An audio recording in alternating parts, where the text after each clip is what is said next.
వందనాలండి. ఈరోజు మే 30. మార్చలేని దీవెనలు. దేవుడిచ్చిన దీవెనలు ఎవరు మార్చలేరు. సంఖ్యాకాండము 23:20.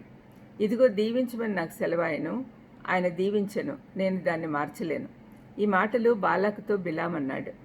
దేవుడు మనల్ని దీవిస్తే ఎవరు దాన్ని మార్చలేరు అనే సంగతి దృఢపరుచుకుందాం. మోయాబీల్ రాజైన బాలాకు ప్రవక్త అయిన బిలామును పిలిచి దినాభివృద్ధి పొందుచున్న ఇజ్రాయేలీలను శపించమని కోరాడు.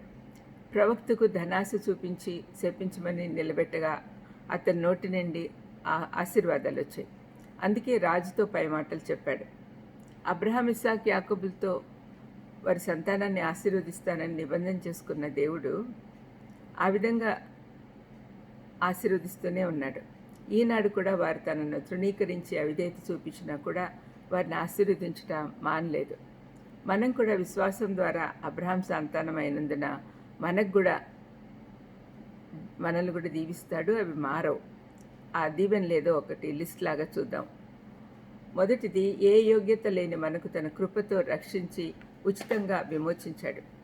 అన్నిటికంటే గొప్ప ఆశీర్వాదం ఇది. అది మనం కష్టపడి సంపాదించింది కాదు కాబట్టి ఎవరూ మార్చలేరు. రెండవది, సాతాను ఓడింపబడిన శత్రువు. సిలువలో ప్రభువు సాతాను తల చితక్కొట్టాడు. అతని బలం తీసివేయబడింది కాబట్టి మనం భయపడనక్కర్లేదు. మూడవది, మన పాపాలన్నీ క్షమించబడ్డాయి.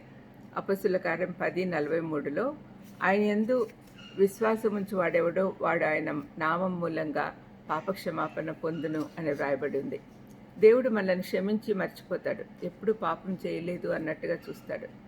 నాలుగవది, భరించశక్యంగాని బాధలు మనకు అనుమతించడు.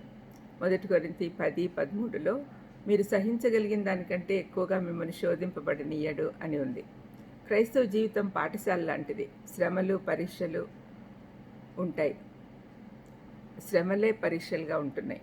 ఏ క్లాసు సరిపడా వారి సిలబస్ ప్రకారమే పరీక్షలు ఉంటాయి. విజయం సాధించాలన్నదే దేవుని ఉద్దేశం. ఆయనపై మనం ఆధారపడాలి. ఐదవది, దేవుడు పరిశుద్ధాత్మను మనలో ఉంచి ఆయన ద్వారా నడిపించినట్లు ఏర్పరిచాడు. ఆరవది, పరిశుద్ధాత్మ దేవుడు మనలో ఉంటే పరలోక స్వాస్థ్యము లభించినట్లే. ఆయన సంచకరువుగా ఇవ్వబడి ఉన్నాడు. ఏడవది, ప్రభువుపై నిరీక్షణ ఉంచిన వారెవరు సిగ్గుచెందరు.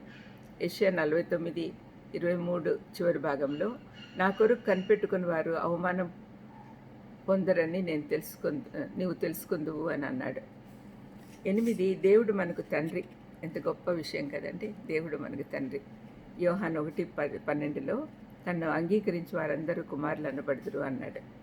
9వది, నీకు విరోధంగా రూపించబడిన ఏ ఆయుధమును వర్ధిల్లదు అన్నాడు.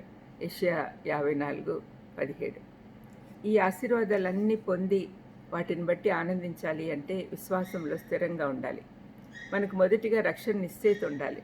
నిజంగా రక్షణ పొంది ఉంటే ఈ ఆశీర్వాదాలు పోగొట్టుకోం. రక్షింపబడినాము అంటే మన పాపాలు ఆయన ప్రశస్త రక్తంతో కడగబడి ఆయన నీతి వస్త్రం మనకు ధరింపజేస్తాడు. నీతిమంతులముగా ఉంటేనే దేవుని ఎదుట నిలబడగలం. అప్పుడు ఆయన ఇచ్చే ఆశీర్వాదాలు మార్చడానికి ఎవరికి శక్తి చాలదు. ప్రార్థన చేసుకుందాం. దయమైడ యేసునైనా, మీరిచ్చే ఆశీర్వాదాలు మారనివి, నిన్న నేడు నిరంతరం ఏకరీతిగా ఉన్న దేవా, మాకు ఇన్ని ఆశీర్వాదాలు ఇస్తున్నావు. దాన్ని సరైన విధంగా ఉపయోగించుకోవడానికి మాకు సహాయం చేయమని యేసుక్రీస్తు నామమున వేడుకుంటున్నాను తండ్రి. ఆమేన్. God bless you.